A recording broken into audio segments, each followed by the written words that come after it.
Welcome back. Montana has a long history of drinking and driving. Before 2005, it was legal to have an open container and drive down a highway. 12 years later, many Montanans still don't recognize how dangerous it is to get behind the wheel after drinking.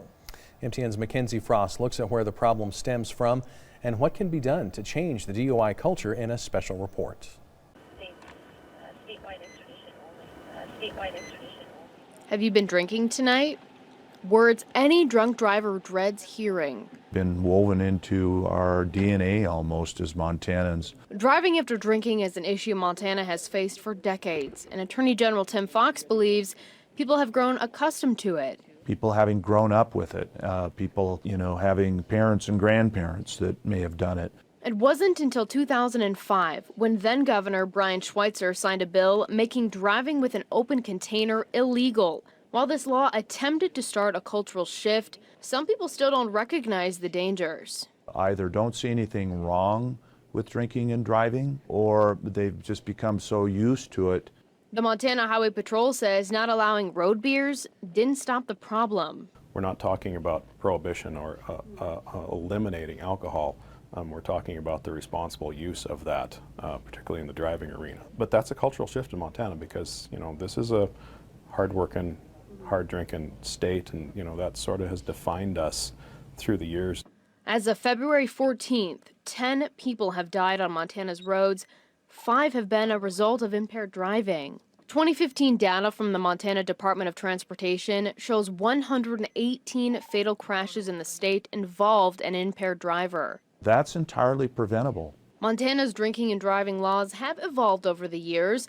In 2015, the legislature added a $300 fee for anyone who refuses a breathalyzer test in the field, doubled the look-back period, or the time that can pass between one DUI and subsequent offenses, from 5 to 10 years, and increased those fees for DUIs. The fines hadn't been raised for probably 30 years or more. From Libby to Broadus and everywhere in between, MHP says officers have to figure out where each community stands on the issue of drinking.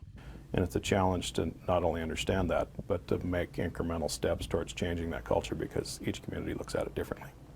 Statistics from the Centers for Disease Control shows an average drunk driver has driven drunk over 80 times before their first arrest.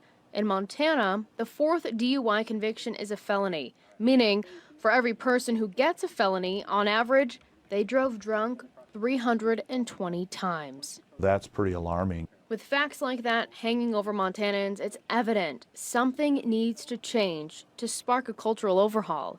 We need to educate young people. I think personally that starts at home. The family dynamic can play a big role in habits later in life, but drinking and driving knows no demographic bounds. So it can be young people whose families don't have a lot, or maybe they have broken families, but it can also be highly successful families who really don't show any kind of problems. And parents can play a large role in their kids' view of drinking. But many of us lock up our prescription drugs, but we don't do that with our liquor cabinets, right? But for now, Montanans continue to get behind the wheel after drinking. They just don't fully understand the consequences and ultimately the tragedies that can occur. A lesson a Billings man learned the hard way. Chose to drive drunk after a night drinking at the bar.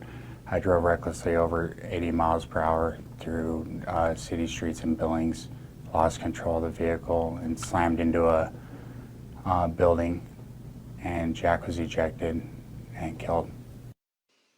In Helena, Mackenzie Frost, MTN News. Our special report on the DUI culture continues tomorrow night. We'll hear more about Justin's story and the different programs that are implemented across the state designed to treat alcoholism and change the way Montanans view drinking and driving.